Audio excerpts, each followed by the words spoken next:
Hello and welcome to The Alternative Path with me, David Robson. This week I'm really excited to introduce to you all Alex Manners. Alex is a fantastic young guy. He was diagnosed with Asperger's at 10 years old. His journey so far has been pretty incredible. He's achieved so much. I'm going to let Alex go into more detail on what he's achieved. Alex, I know we've spoken a few times and always great to chat, but thanks for coming on and great to have you on the show. Yes, thank you very much. So I was diagnosed with Asperger's when I was 10 years old, so when I was back in primary school in year 5. And when I was first told that I had Asperger's, I didn't have a clue what it was at the time. And my dad told me after the meeting that it was something that a lot of our family had, Asperger's traits, and that it was a positive thing that gave me special powers. So for instance, being able to think differently and creatively. So from then on, because that's all I knew about Asperger's at the time, I've always looked upon my Asperger's as something positive. Going through school was a real challenge, and even now I have a lot of challenges as a result of my Asperger's. But because of what my dad said all those years ago, I've always sort of believed it is something positive. And now I got my own business going all over the UK, presenting talks all about what it's like to live and work with Asperger's. And now through the use of online talks, I do a lot of talks to places all over the world. I've been on the TV, I've written loads of articles for magazines, done loads of interviews on the TV, I've written my own book. So I'm just trying to raise as much awareness as I can really for what it's like to live and work with Asperger's and why I look upon it as something positive.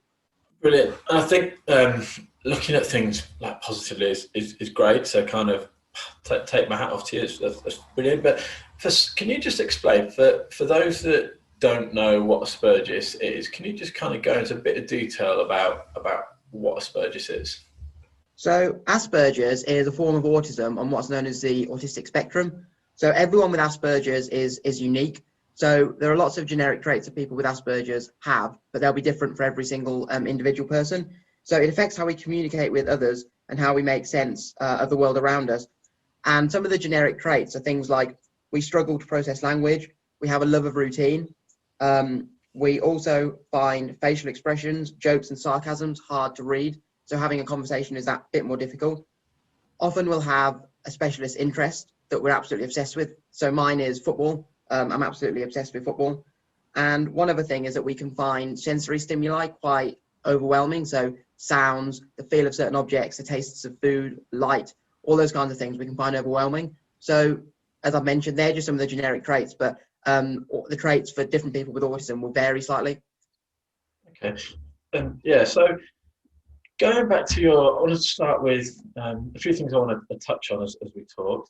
Your love of football, I think, something we'll go into shortly. But going back to your primary years, just talk to me a bit about your experiences in primary school before you were diagnosed with Asperger's, and then kind of after you were diagnosed. So before I was diagnosed with Asperger's, I felt that nothing was right. I felt that the world was really confusing. So I used to get really stressed quite easily over very, very small things. Things like the homework at school, even things like when we walked to school and we had to go up a hill, I'd get really annoyed. If something to me didn't feel right, I used to get quite annoyed about it. When I was diagnosed, the reason I was diagnosed is because one of our friends had a son with Asperger's, and they recognised some of the traits similar to their son in me. So they said, oh, I think Alex might have Asperger's. So anyway, once I was diagnosed, and my dad said to teachers, right, Alex has got Asperger's, he needs to be treated differently, as in his statement. I always felt that the teachers kind of had a preconceived idea of what Asperger's was. And although that there were things in my statement that specifically said Alex needs this, this, and this, and he's entitled to this kind of support, I always felt that whilst the teachers probably did what they thought was best, the things were quite difficult for me to actually, even though they were in my statement, they were quite difficult for me to obtain. So sometimes I needed a little bit of extra help, and it was always the case of my dad having to fight to get me the support that I needed. So, and school always felt to me like being in a prison.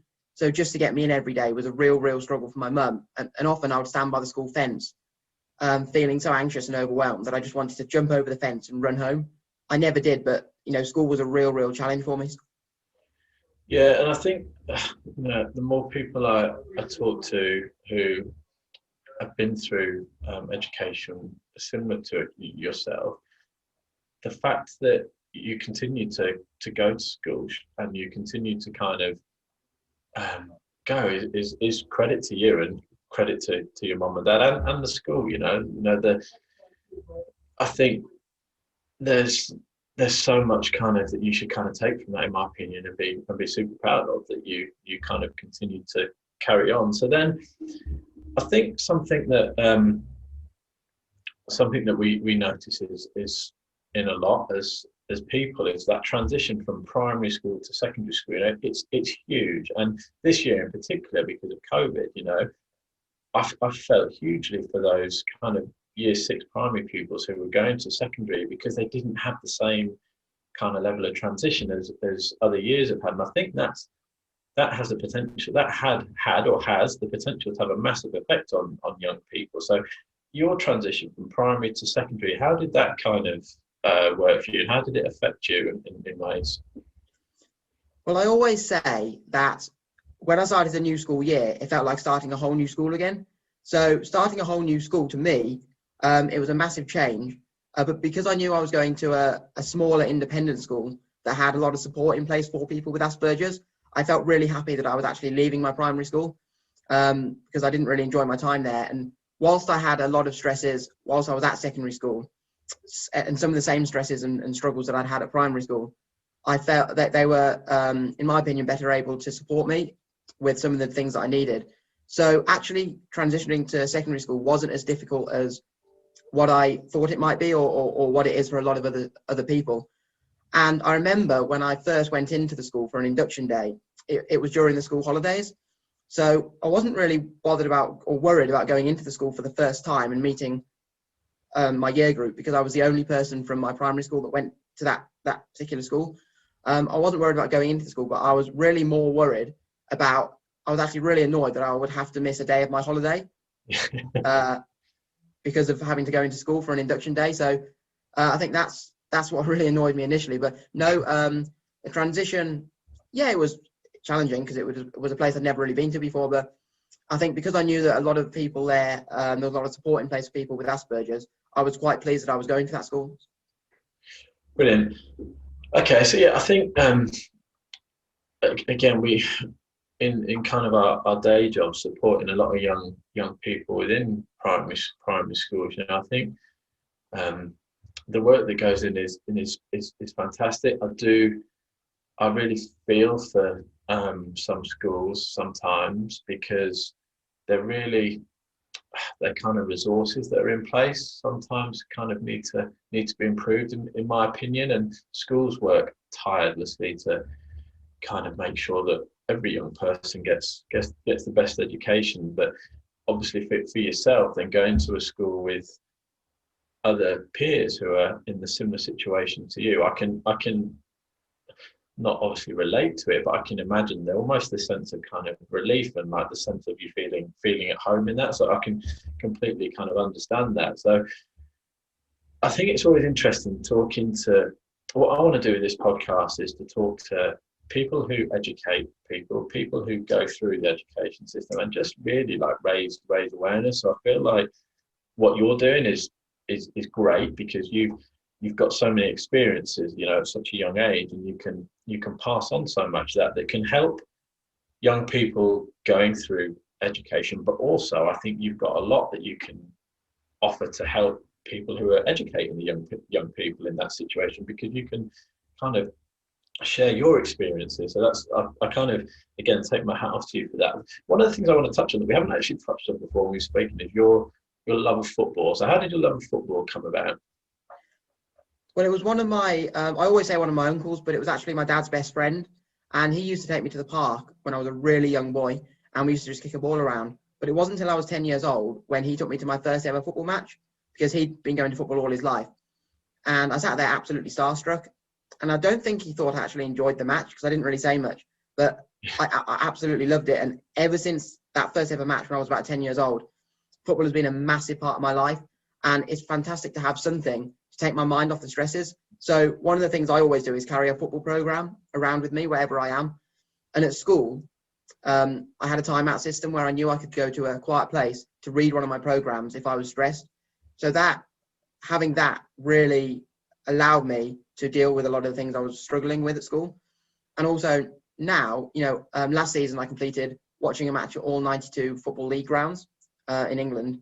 I've also started my own autism and football campaign to improve the experience, the matchday experience for other people who have hidden disabilities. So I've worked with a few different clubs. So, my love of football now is helping me actually to help other people to have a better matchday experience who maybe can't enjoy a normal matchday experience as much as, say, I can, or someone who doesn't have autism can. So, football has been a massive help for me throughout my whole life, or since that first match. I did see, actually, I did have a look online, actually. I did see your 92 in a year, wasn't it? That's some go in that, to be fair. Yeah, I completed doing the 92 last year, so it took me, from my first ever match, it took me about 12 years to do. Wow, brilliant. Brilliant. I think what's really interesting is obviously you have football, and football is obviously your kind of enjoyment. And I personally think whether you're someone with Asperger's or someone who doesn't have Asperger's, I think it's really important to have something that you have a focus on or you have an enjoyment on, because no matter who you are, it's really easy to get caught up in that, going to work and going home and not having a purpose away from work or family. And I think it's really important, and I've been guilty over the years.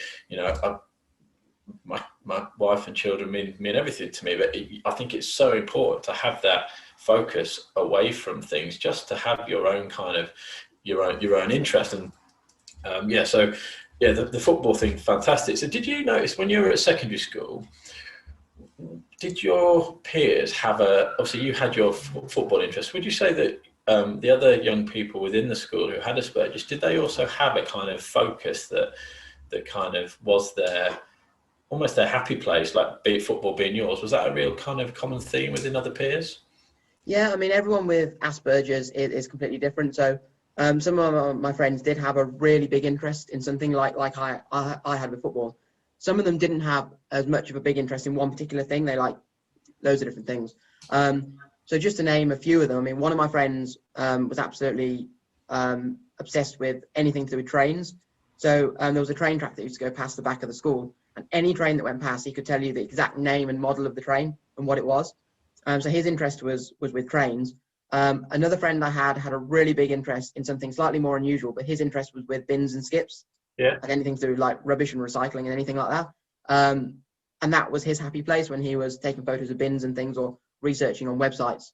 And then one of my other friends, he could literally tell you about any single motorway in the whole country. So he had like an encyclopedic knowledge.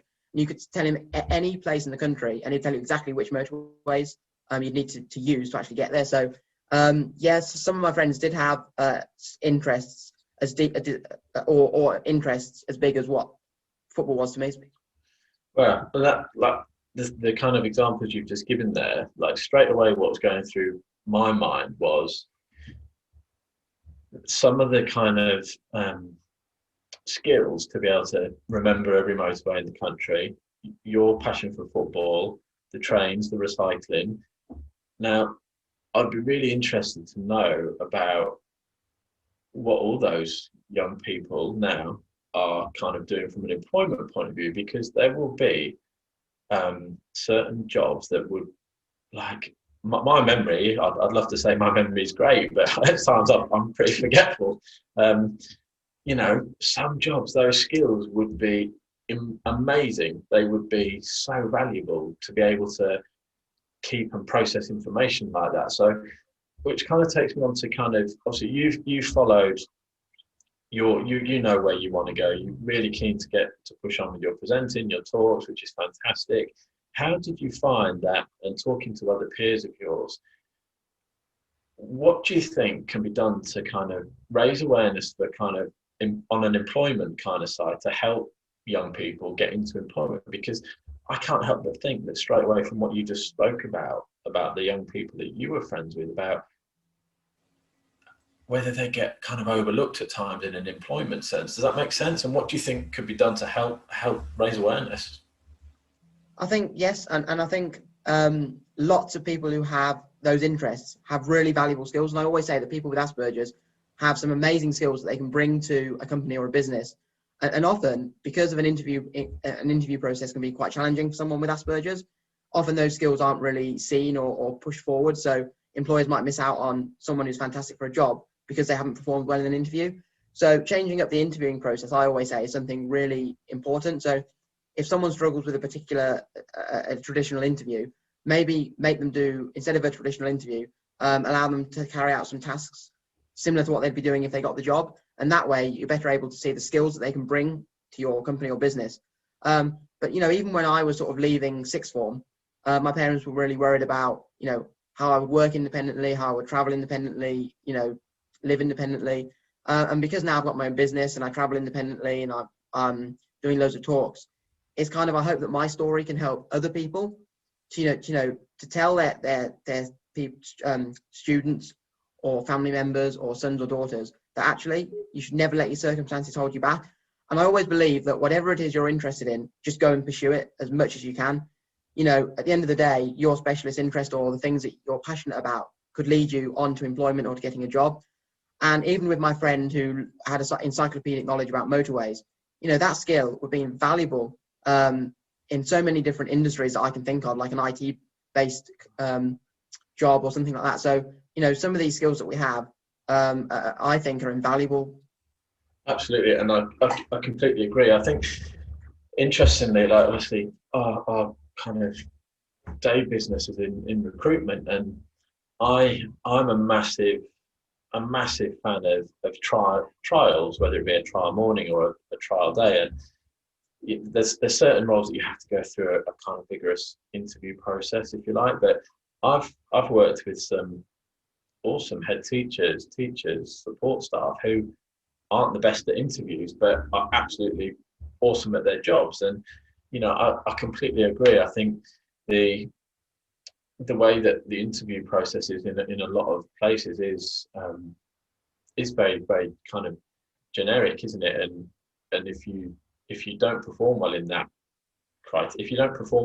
arena, if you like, then you're penalised. Whereas actually, how you perform in an interview isn't necessarily how you're going to perform in a job. So I completely agree with you. And yeah, it's something I'm a real fan of, sort of, rather than having just a kind of interview, is getting people in and having a kind of bit of time in a school or wherever it might be to kind of just really see them doing what they're good at. So obviously we've spoken a few times now. We've spoken about how I think your talks and your experiences has so much to offer, whether it be at schools, charities, events like you already do. But what do you think, as coming away from the employment side and the education side, just in general, in society, in kind of the way we all live, what would you really like to see happen? Because I know we're both trying to raise awareness, you know, from different angles, if you like, but ultimately we're trying to achieve a similar thing. What would you really like to kind of happen, or what would make you think, do you know what, I can really see some change? I feel like I've made a real positive impact. I think I'd like to inspire and educate as many people as I can, whether that any walk of life. I think everyone, no matter what job they're in or what school they're in, should have some form of hidden disability or autism training. And I always say that, you know, it's not necessarily, it's important to have an understanding of what Asperger's and autism is, but I think it's equally as important to have an empathy for every individual. And, you know, if something needs to be changed for that individual, you know, allow it to be changed, you know, allow the rules to be adapted to suit an individual's needs. And I think that's one of the most important things. And I think if more schools, businesses, companies could have that knowledge of actually, yes, you know, some of these changes can be made, and it will make a certain person's life a lot less stressful and a lot easier. And also, I think just having that awareness, because Asperger's is a hidden disability, so it's something that you can't see. And I think people often overlook that, and they think, well, if I can't see a disability, then what's wrong with that particular individual? So I'd hope that more people instead of just thinking, say if a child is having, say, a meltdown in a shop, instead of just thinking, oh, that child is naughty, actually consciously in their head thinking, well, actually that child might not be being naughty. He might have sensory difficulties, or he might have Asperger's or autism, and that's why he's shouting or screaming or, getting stressed. So I'd like people to have that little bit more awareness that actually not every disability is a visible one. Yeah, interestingly, what you just touched on there about if you're seeing someone having a meltdown in a shop, automatically so many people think, oh, naughty child. And I think I've mentioned it to so many people. There's times with my own children, it might be at dinner time, someone's having a meltdown at the dinner table. It's so easy to kind of get frustrated as a parent or as an adult. Think you're being naughty, but actually there's a reason, isn't there? Generally speaking, I really believe that when there's a spike in behaviour, there's a reason. It's not. I don't believe that there's many situations where you could just say that somebody's being badly behaved just for the sake of it, or having a meltdown for the sake of it. There's a reason, isn't there? There's a reason why that behaviour's changed, and it's so easy for, like you say, for people, passers-by, or parents, or teachers, or anyone in society to think, oh, it's bad behaviour, it's naughty. When actually there's a reason. There's a reason, and actually, rather than kind of looking at it as don't do that, or why are you doing that, and try and understand it a bit more. And I as a parent, I 100% need to kind of be more on that kind of like, why are you, what's making that? And my children are pretty good as gold most of the time, but I think naturally sometimes the knee-jerk reaction is it's bad behaviour rather than what's causing it. So yeah, I completely agree.